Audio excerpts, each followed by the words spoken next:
بسم اللہ الرحمن الرحیم ایاک نعبد و ایاک نستعین.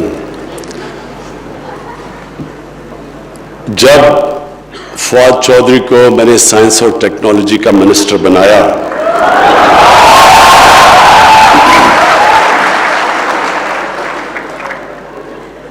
تو بڑی لوگوں نے جو فواد چودھری کی ٹی وی پہ پرفارمنس دیکھی ہوئی ہے بڑی اسکیپٹسزم تھی. لوگ کہتے جی آپ سائنس اور ٹیکنالوجی کو سیریسلی لے رہے ہیں, فواد چودھری کو آپ نے بنا دیا.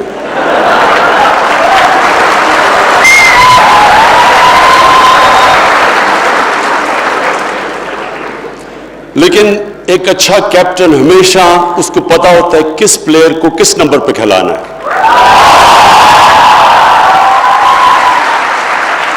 اور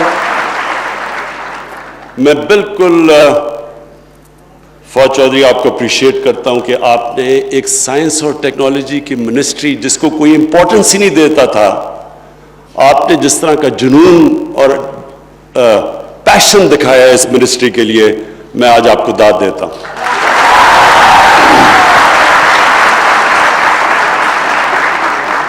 اس کے بعد میں جو آج میں پہلی دفعہ نسٹ آیا ہوں اور مجھے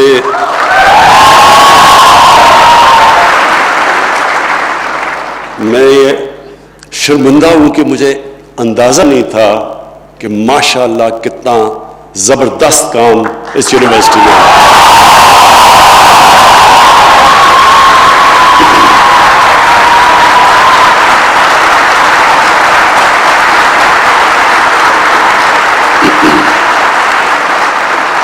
جنرل نوید, آپ کو میں خاص طور پہ خراج تحسین پیش کرتا ہوں, لیکن مجھے جنرل باجوہ نے بتایا کہ آرکیٹیکٹ اس کے جنرل پاشا سامنے بیٹھے ہوئے ہیں.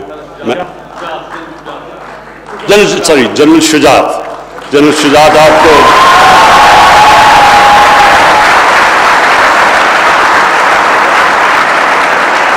جنرل شجاعت نے آپ کو آپ کی ویژن کو, اور ہر چیز دنیا میں ایک ویژن سے شروع ہوتی ہے. پہلے ایک انسان ایک سوچ لے کے آتا ہے, ایک تصور کرتا ہے کسی چیز کا, اور پھر اللہ نے انسان کو وہ طاقت دی ہے. وہ اللہ نے ہمیں جب اشرف المخلوقات بنایا تو ہمیں کسی کو اندازہ نہیں کہ اللہ نے ہمارے میں کتنی طاقت دی ہے.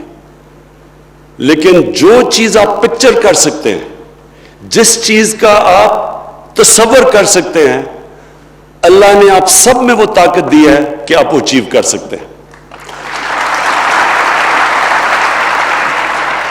پہلے میں سائنس اور ٹیکنالوجی کے اوپر صرف بریفلی کہہ دوں کہ مجھے جب فواد چودھری نے 60s سے شروع کیا تو میری زندگی تقریباً پاکستان کے برابر ہے, اور میں نے پاکستان میں جو وہ ہوپ تھا اور جو آپٹمزم تھی اور جو کانفیڈنس تھا ہمارے میں, وہ بھی میں نے فیز دیکھا ہے, اور میں نے وہ فیز بھی دیکھا ہے جدھر ہم پھر نیچے آئے اور ہمارا سیلف اسٹیم چلی گئی, ہمارا کانفیڈنس چلا گیا, ایک ڈپینڈنسی سنڈرم آ گیا کہ ہم تو کچھ کر ہی نہیں سکتے, جو بھی ہوگا وہ امپورٹ ہی کرے گا, باہر سے آئیڈیاز بھی امپورٹ کریں گے. وہ جب قوم اپنا سیلف کانفیڈنس اور سیلف بلیف کھو بیٹھتی ہے, پھر وہ محتاج ہو جاتی ہے دوسرے آئیڈیاز اور دوسری قوموں کے. تو جو 60s کے اندر یہ بات جو فواد چودھری نے کی, ہمیں وہ یاد ہے اسکول کے دنوں میں جو کانفیڈنس تھا پاکستانیوں میں.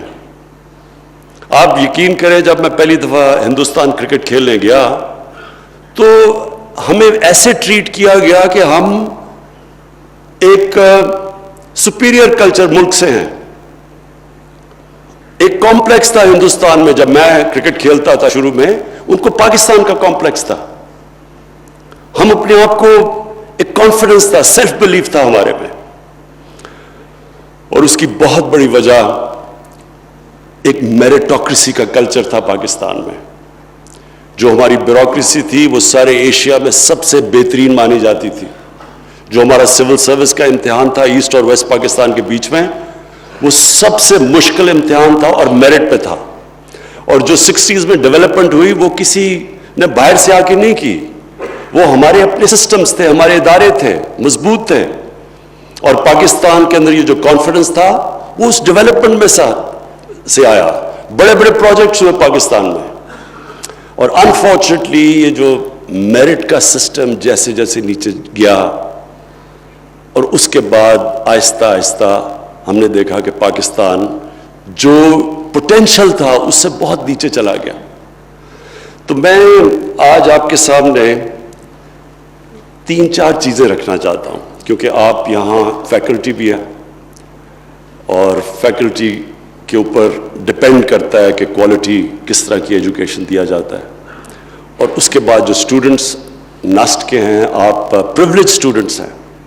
پاکستان کی یونیورسٹیز میں سے جو ٹاپ یونیورسٹی آج نسٹ ہے اس کے آپ اسٹوڈنٹس ہیں. تو آپ کے اوپر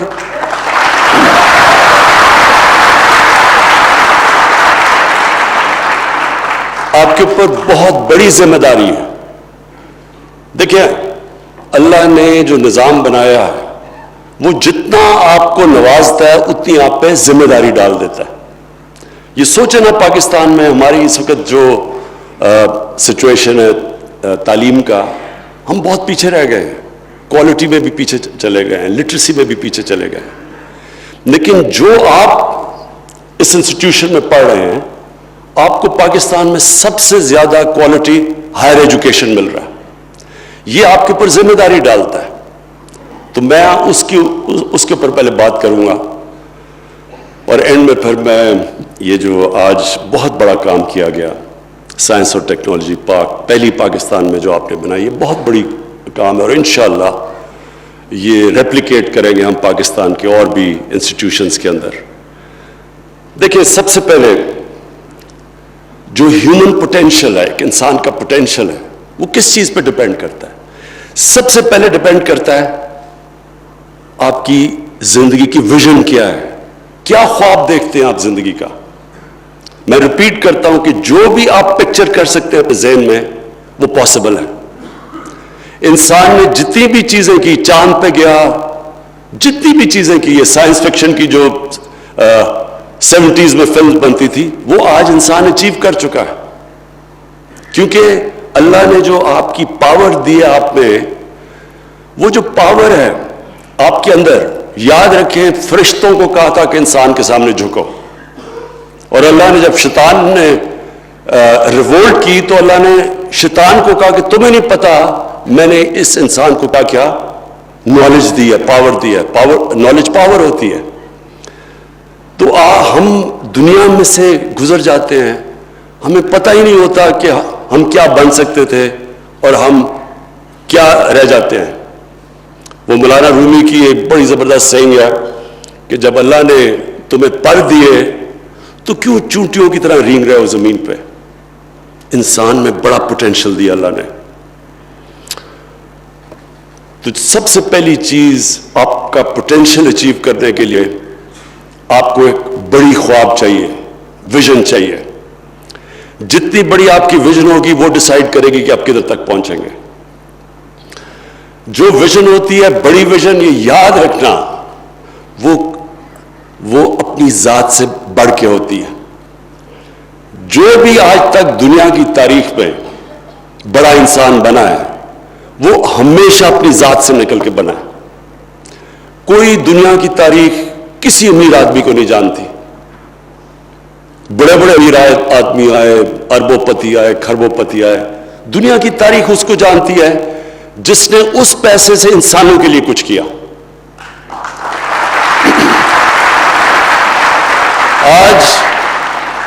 آج ایک دنیا میں بڑا نام ہے بل گیٹس.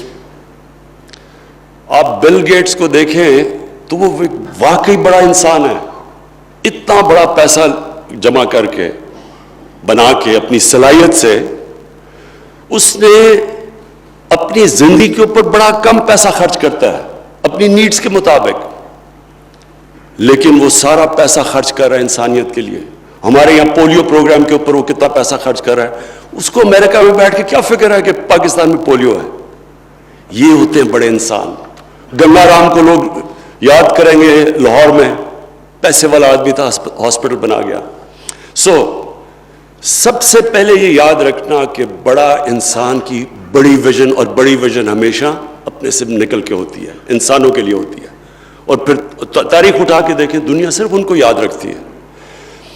جب آپ ایک بڑی ویژن رکھتے ہیں, اس کے بعد بڑا امپورٹنٹ ہے ایک چیز سمجھنا, جو آپ کی ویژن ہو وہ بڑی تب ہے جب وہ آپ کا دل اس ویژن کو مانتا ہے.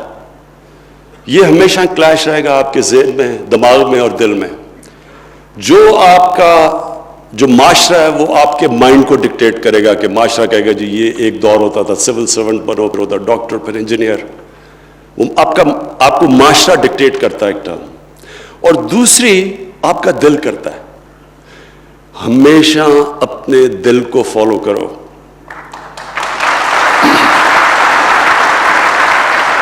کیونکہ جو پیشن ہوتا ہے نا, جنون, وہ صرف دل میں ہوتا ہے.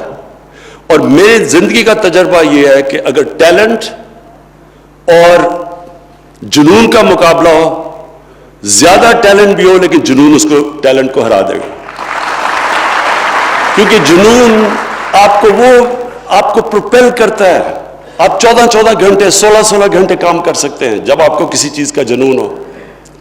لیکن جو دماغ سے چلتے ہیں اس کے لیے مشکل ہوتا ہے, کیونکہ وہ دل جو ہے یہ ڈرائیونگ فورس ہوتی ہے. بڑے لوگوں کی, بڑے جو کام کرتے ہیں ان کے دل ڈرائیو کرتے ہیں ان کو.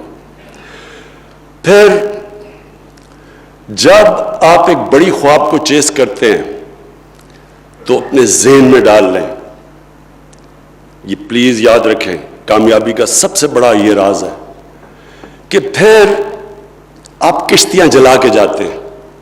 آپ کا کوئی پلان بی نہیں ہوتا. ابھی ایک پلان بی ہوا تھا, وہ سی ہوگا, پھر زیڈ چلا جائے گا.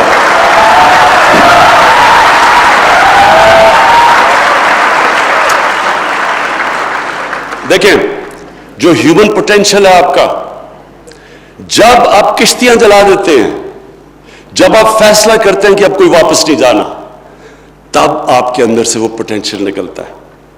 جو ہیومن پوٹینشل ہے وہ نکلتا تب ہے جب آپ اپنے آپ کو چیلنج کرتے ہیں. جتنا زیادہ چیلنج کریں گے اتنا آپ کے اندر سے طاقت نکلے گی.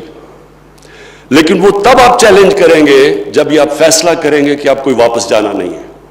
جب آپ, جو لوگ سنگل مائنڈڈلی اپنی ویژن اور اپنے ڈریم کے پیچھے نہیں جاتے, وہ کبھی کامیاب نہیں ہوتے. کیونکہ جب وہ کمپرومائز کرتے ہیں اپنی ویژن پہ, پھر کمپرومائز کی کوئی اینڈ نہیں ہوتی. ایک دفعہ آپ اپنی ویژن سے پیچھے اتر جاتے ہیں, آپ کم چیز ایکسپیکٹ کر لیتے ہیں, ایکسیپٹ کر لیتے ہیں, پھر آپ مسلسل نیچے جاتے رہتے ہیں. کامیابی کا راز سب سے بڑا یہ ہوتا ہے کہ آپ جب ایک فیصلہ کرتے ہیں اور جو دل آپ کا فیصلہ کر لیتا ہے, پھر اس کے بعد آپ ہر کوشش کرتے ہیں, پھر آپ ایکسپیکٹ کریں جتنا آپ نے اوپر زندگی میں سوچا جانے کا, اتنی آپ ایکسپیکٹ کریں کہ آپ نیچے گریں گے. زندگی جو ہے وہ آپ جب بڑا کام کرنے جا رہے ہیں تو آپ ایکسپیکٹ کریں کہ سائیکلز میں جاتی ہے زندگی, کبھی زندگی اسٹریٹ لائن میں نہیں جاتی. یہ جو سائیکل آپ کے لیے آتے ہیں, برا وقت آتا ہے, یہ جو سیٹ بیکس آتے ہیں, ڈس اپوائنٹمنٹس ہوتی ہیں, یہ آپ کو سکھانے کے لیے اللہ دیتا ہے. اس کا مطلب کہ کورس کریکشن کی ضرورت ہے. آپ کو ایک چیز غلط کر رہے ہیں, اب محنت کم کر رہے ہیں. جو انسان کامیاب ہوتا ہے وہ ہمیشہ, اس کی سب سے بڑی ایبلٹی ہوتی ہے کہ جو برا وقت جب آتا ہے اس کو برے وقت کو سنبھالنا آتا ہے, کوپ کرنا آتا ہے. کیونکہ برا وقت جب آتا ہے تو کئی دفعہ جب برے وقت میں ڈس اپوائنٹ ہو جاتے ہیں, ڈیمورلائز ہو جاتے ہیں, اور وہ جو ڈیمورلائز جب آپ کو ایک سیٹ بیک کرتی ہے وہ آپ کو ہراتے ہیں. کبھی آپ کو ہرا نہیں سکتی جب تک آپ ہار ہی نہ مانیں. جب آپ ہار نہیں مانیں گے, آپ مسلسل برے وقت سے کھڑے ہوں گے, سیکھیں گے, محنت زیادہ کریں گے, اور جب آپ گر کے کھڑے ہوتے ہیں اور محنت پھر شروع کرتے ہیں, اب پہلے سے زیادہ آپ کے اندر طاقت آ جاتی ہے, اپنی اور اسٹرینتھ ڈسکور کر لیتے ہیں. یہ ہے سائیکل جس کو اسٹرگل کہتے ہیں, جس کو جدوجہد کہتے ہیں, جو کامیابی کا راز ہے. اور یونیورسٹی کے لیے, جو آپ کے لیے, کیونکہ آپ سب کوالٹی ایجوکیشن لے رہے ہیں, تو کوالٹی ایجوکیشن کی سب سے بڑی کی صفت کیا ہے؟ آپ کی جو پاور اور انالیسس ہے, اپنی غلطیوں کا جائزہ لینا, وہ باقیوں سے زیادہ بہتر ہے. اس لیے جو کوالٹی ایجوکیشن ہے وہ آپ کو اکوپ کرتی ہے اسٹرگل کرنے کی. آپ کی انالیسس, ہر برے وقت کی آپ انالائز کرتے ہیں, پھر آپ ڈیمورلائز نہیں ہوتے, آپ انالائز کر کے پھر محنت کر کے اوپر آتے ہیں.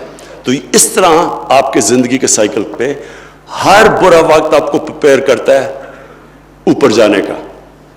زندگی ایک سٹیپنگ سٹون کا نام ہے, اور جب تک آپ اپنے آپ کو چیلنج کرتے رہتے ہیں, آپ زندگی میں اوپر جاتے رہیں گے. میں نے اپنے ساتھ کرکٹرز دیکھے, بڑے ٹیلنٹڈ تھے, لیکن وہ کسی سٹیج کے اوپر جب کامیاب ہوتے تھے وہاں جا کے رک جاتے تھے. وہ اقبال کا شعر ہے کہ ستاروں کے آگے جہان اور بھی ہیں, ابھی عشق کے امتحان اور بھی ہیں. جس وقت آپ اپنے آپ کو چیلنج کرنا ختم کر دیتے ہیں, آپ کی ڈکلائن شروع ہو جاتی ہے.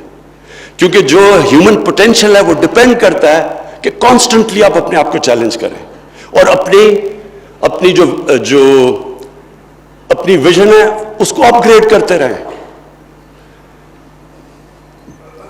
میں نے دیکھا کئی دفعہ لوگ ریٹائر ہوتے ہیں, ایک دم بوڑھے ہو جاتے ہیں, بال سفید ہو, ہارٹ اٹیک ہو جاتا ہے, زندگی کا پرپس چلا جاتا ہے, مقصد چلا جاتا ہے, کیونکہ چیلنج چلا جاتا ہے زندگی سے. میں نے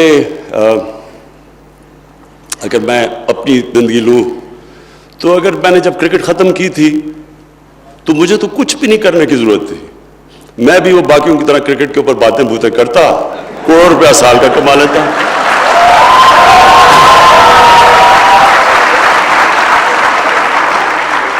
لیکن اس وقت میرا جو پوٹینشیل, ایک ہیومن پوٹینشیل تھا, وہ رک جانا تھا, اس کی کیپ ہو جانی تھی. جس وقت جو چیلنج جاتا ہے آپ کا پوٹینشیل کیپ ہو جاتا ہے.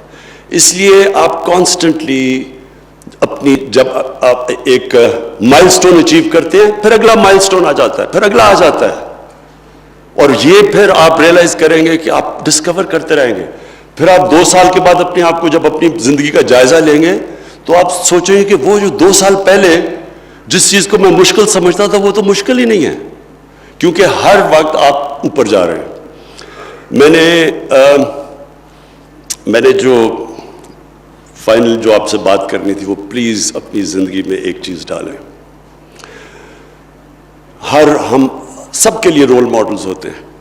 میں کھیلتا تھا, میرے رول ماڈلز تھے, میرے کزنز تھے, پھر اس سے بہتر ہوا تو پھر اور رول ماڈل ہو گیا, پھر اور ہو گیا. تو رول ماڈل ایک زندگی کا حصہ ہے ہمارا.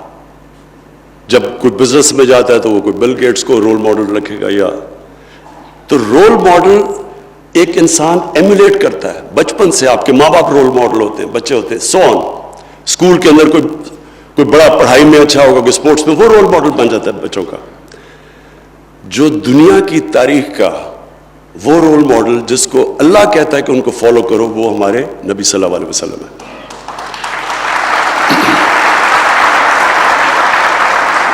میں یہ آپ سب کو اس لیے کہہ رہا ہوں کیونکہ جب میں بڑا ہو رہا تھا, انفارچونیٹلی کسی نے مجھے یہ بات ہی بتائی. ہم جمعے کی نماز پہ میرے والد لے جاتے تھے, اس وقت زبردستی لے کے جاتے تھے, تب مجھے اتنا ایمان نہیں تھا اللہ میں. تو ادھر سنتے تھے چیزیں تو سمجھتے تھے کہ یہ صرف مسجد کے لیے باتیں ہیں. مجھے کسی نے نہیں بتایا, اور نہ مجھے کسی نے سیدھی طرح ان کی زندگی کے اوپر اس طرح بتایا جو کہ میں نے بعد میں خود کے پڑھ کے سمجھا. اس لیے میں یہ آج آپ سب کو بتا رہا ہوں. دیکھیں, دنیا کی تاریخ میں کسی انسان نے وہ اچیو نہیں کیا جو انہوں نے کیا, چاہے آپ مسلمان ہو یا نہ ہو. ان کی کوئی تو وجہ ہوگی جو اللہ کہتا ہے کہ ان کی زندگی سے سیکھو. آپ جب ان کی زندگی فالو کریں گے تو یہ ساری ٹریٹس آپ کو ان میں ملیں گی. ان کی ویژن, رحمت العالمین, انسانوں کے لیے رحمت بن کے آئے تھے, یہ ویژن تھی. انسانیت اس سے بڑا کیا ہو سکتا ہے کہ سب انسانوں کے لیے رحمت بن کے آئے. جنہوں نے ان کو فالو کیا وہ سب بڑے نام بن گئے. یہ جو سارا برے صغیر کے اندر جنہوں نے اسلام لے کے گئے وہ سارے اللہ کے بڑے بڑے ولی تھے. نظام الدین اولیاء، داتا صاحب، حضرت بابا فرید، یہ سب بڑے نام تھے. یہ ساروں نے نبی صلی اللہ علیہ وسلم کو فالو کیا. آج بھی ان کے مزاروں پہ لاکھوں لوگ جاتے ہیں کیونکہ بڑے انسان تھے. اسی طرح جب انہوں نے ان کے جب اب اللہ کے حبیب تھے، اللہ قرآن میں کہتا ہے میرے حبیب تھے، لیکن ان کو جب مشکل وقت 10 سال میں صرف 40 لوگ مسلمان ہوئے تھے. کیا کیا مشکلوں کا سامنا نہیں کرنا پڑا. لوگوں نے مذاق اڑایا، ذلیل کیا، آسٹرسائز کیا، لیکن کسی سٹیج کے اوپر انہوں نے اپنی مشن سے پیچھے نہیں ہٹے. جب لوگوں نے کہا کہ ان کو کہا ہر چیز آفر کی مکہ میں، انہوں نے کہا چاند ایک ہاتھ میں اور سورج ایک ہاتھ میں بھی دو تو نہیں ویژن پہ کمپرومائز کروں گا. لیکن صلح حدیبیہ پہ کمپرومائز کیا، مشن کے لیے کمپرومائز کیا، اپنی ویژن کے لیے کمپرومائز کیا، ویژن کے اوپر کمپرومائز نہیں کیا. اور پھر جو سب سے امپورٹنٹ چیز آپ کو پڑھنی چاہیے، کبھی بھی ضرور پڑھے کہ ان کے دنیا کے جانے کے بعد کیا ہوا. جن لوگوں نے ان کو دیکھا تھا سب لیڈر بن گئے. سو ان ادر ورڈز جنہوں نے ان کی زندگی کو فالو کیا سب عظیم. دنیا کی تاریخ میں آپ پڑھیں، ایک بک ہے دی عرب کانکویسٹ، وہ آپ اس لیے پڑھیں کہ آپ کو پتا چلے گا کہ وہ جب ایک ایک آدمی عظیم بن گیا. حضرت بلال جو ایک غلام تھے، یہاں جنرل باجوہ بیٹھے ہیں، جنرل ملٹری کے لوگ بیٹھے ہوئے ہیں. آپ سوچیں ایک غلام دو ایکسپیڈیشنز انہوں نے لیڈ کی تھی، تو انہوں نے کیا کیا کہ جو لوگ ٹرانسفارم ہو گئے سارے، جو ان کے ارد گرد تھے سب لیڈرز بن گئے. یہ تاریخ کا حصہ ہے جو ان کی زندگی ہے. پلیز ریممبر، یہ کوئی میتھولوجی نہیں ہے، یہ تاریخ کا حصہ ہے. اس لیے آپ کو اسٹڈی کرنا چاہیے. اور جو مدینہ کی ریاست تھی، جو ان کی سنت تھی، اس کے بیس، اس کے جو اصولوں کے اوپر 700 سال تک مسلمان دنیا کی عظیم پاور بنے رہے. تو وہ اصول کیا تھے؟ آج آپ یقین کریں، آج آپ جا کے اسکینڈینیویا میں دیکھیں، جو خوشحال ملک ہیں، وہ ہمارے سے زیادہ ان اصولوں پہ چل رہے ہیں. آج جو ان اصولوں پہ چلے گا وہ اوپر آ جائے گا. تو اس لیے میں آپ سب کو کہتا ہوں کہ یہ ضرور اس کو اسٹڈی کریں، کیونکہ آپ ایک وقت یہ تھا جب مسلمان اپنے عروج پہ تھے، تو جو ہمارے سائنٹسٹ تھے وہ سب سے بڑے ریلیجس اسکالر بھی تھے. الغزالی بڑے بڑے نام تھے. وہ جو پڑھتا تھا سائنس وہ پھر بہتر ایکسپلین کرتا تھا. قرآن میں تو عالم کا خاص درجہ ہے. اور جو سب سے امپورٹنٹ چیز آپ کے لیے کہ زندگی میں کوئی شارٹ کٹ نہیں ہے. یہ جو پروسیس ہے اسٹرگل کا، یہ آپ کو بناتا ہے. آپ کا کیریکٹر بلڈنگ ادھر سے ہوتی ہے. کیوں ڈیموکریسی آگے نکل گئی اور ہمارے مسلمان پیچھے رہ گئے؟ کیونکہ ہمارے پہ بادشاہت تھی. علامہ اقبال کہتے ہیں کہ اور شاہ ولی اللہ کے بادشاہت کی وجہ سے مسلمان پیچھے رہ گئے اور وہاں ڈیموکریسی آ گئی اور مغرب آگے چلی گئی. کیوں ڈیموکریسی آگے چلی گئی؟ کیونکہ ڈیموکریسی میں دو چیزیں ہیں، میریٹوکریسی اور اکاؤنٹیبلٹی. لیڈرشپ کی ڈیموکریسی میں اکاؤنٹیبلٹی ہے، وہ جواب دہ ہے، اور میریٹوکریسی ہے. بادشاہت کے اندر میریٹوکریسی نہیں ہے، اور اس لیے وہ کبھی بھی مقابلہ نہیں کر سکتے جمہوریت کا. اور اچھی جمہوریت کا مطلب جمہوریت تو ہے ہی تب جس میں بہتر میریٹوکریسی، ان کے ادارے میرٹ کو اوپر لے کے آتے ہیں. اور جو معاشرے پیچھے رہ جاتے ہیں ان کے اندر سب سے پہلے میرٹ تباہ ہوتی ہے، اور پھر لیڈرشپ کی اکاؤنٹیبلٹی نہیں ہوتی. اور یہ جو شارٹ کٹ سے یہ جو بادشاہت کے اندر خون سے لیڈر بنتا ہے، یا جمہوریت کے اندر جو ہماری جمہوریت کی جو کیا فلو ہے، فیملی سسٹم، ساری فیملیز پولیٹکس میں آتی ہیں، یہ تو بالکل نفی کر دیتی ہے جمہوریت کی. اگر خون کے اوپر آپ نے آنا ہے، آپ کی صرف آپ کی میرٹ یہ ہے کہ آپ ایک فیملی میں پیدا ہوئے ہیں، تو یہ تو نفی ہوگی میریٹوکریسی کی. اور اسی وجہ سے 11 سال ایک پارٹی کا چیئرمین بنا رہے اور اس کے بعد وہ ایک تھیوری لے کے آئے کہ جب بارش ہوتی ہے تو پانی آتا ہے.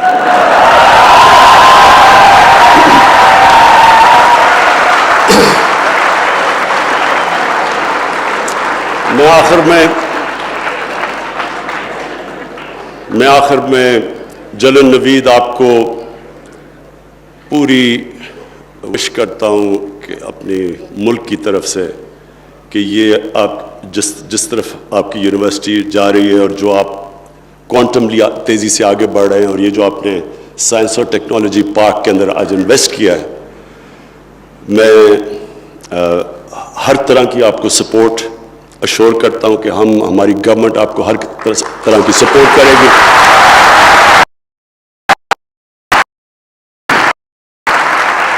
ہم نے ڈاکٹر عطاء الرحمان کو اپنی نالج اکانومی کی ٹاسک فورس کا ہیڈ بنایا ہوا ہے.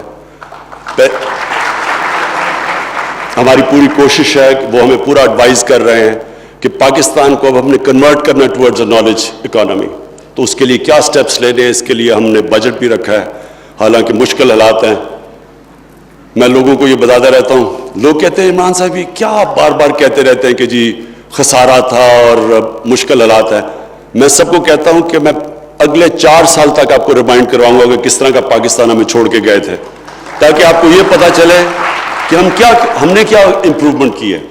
کمپیریزن ہوگی نا، موازنہ ہوگا. جب تک آپ کو یہ نہیں پتہ چلے گا کس بیس سے ہم نے شروع کیا تو آپ ایسے کہیں گے کہ ہم نے کتنی امپروومنٹ کی.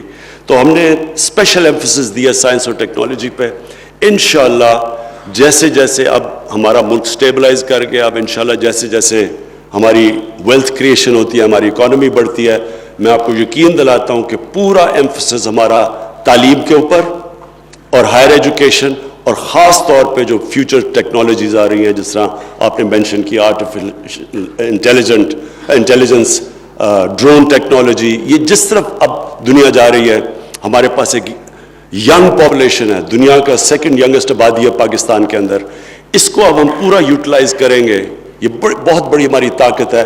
اس کو ہم پورا کنورٹ کریں گے. یہ جو نئی ٹیکنالوجیز ہیں اس کے اندر ہر قسم کے ان کے لیے اپرچونٹیز پیدا کریں گے کہ تاکہ ہماری جو ینگر جنریشن ہے ان ٹیکنالوجیز کا پوری طرح فائدہ اٹھائے اور انشاءاللہ پاکستان کو ایک نالج اکانومی بنائے، جو کہ انفارچونیٹلی ابھی تک ہم نے اس کے اوپر زور نہیں دیا.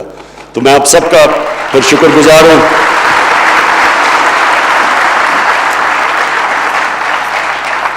اور میں جنرل باجوہ آپ کو بھی داد دیتا ہوں کہ آرمی بیک گراؤنڈ سے ہوتے ہوئے جتنا آپ ایمفیسس تعلیم پہ دیتے ہیں، میں یہ بڑی اس کے لیے بھی میں آپ کو خراج تحسین پیش کرتا ہوں.